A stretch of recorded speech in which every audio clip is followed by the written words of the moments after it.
లేడీస్కి బెనిఫిట్ వేస్తుంది కానీ ఇది లేడీస్కి బస్సు స్కీమ్ తీసేసి 2500 స్కీమ్ పెట్టేది ఉండే డైరెక్ట్ అకౌంట్లోకి వేస్తే వాళ్ళకి ఏమైనా బెనిఫిట్ ఉంటుండే.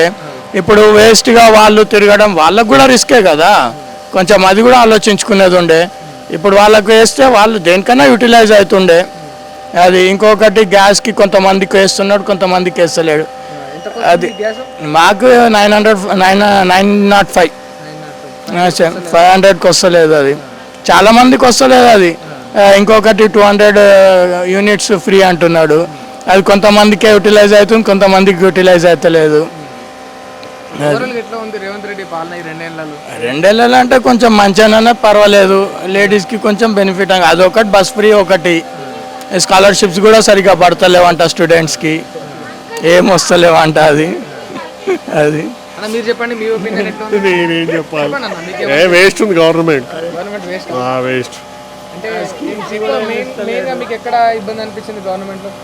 మెయిన్గా అంటే రియల్ ఎస్టేట్ మొత్తం డౌన్ అయిపోయింది. రియల్ ఎస్టేట్ మొత్తం కేసీఆర్ ఉన్నప్పుడు మంచిగా ఉండేది. కేసీఆర్ ఉన్నప్పుడు భూమి ఉండే, ఇప్పుడు తగ్గిపోయింది, చాలా తగ్గిపోయింది. రీజన్ రేవంత్ రెడ్డి అయినా గవర్నమెంట్ రేవంత్ రెడ్డి అని అనేది గవర్నమెంట్ చేంజ్ అయింది కాబట్టి మేబీ తగ్గింది.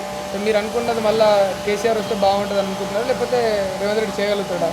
ఏమో చెప్పలేమన్నది, 50-50 ఛాన్సెస్, గ్యారంటీ లేదు.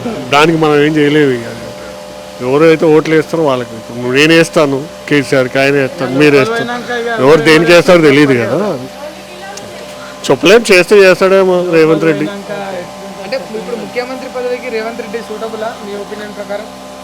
సూటబుల్. కొందరికి అనుభవం లేదు, అర్హత లేదని అంటున్నారు కదా, ఈ చెప్పే వాళ్ళు చెప్తారు. Okay, worthable.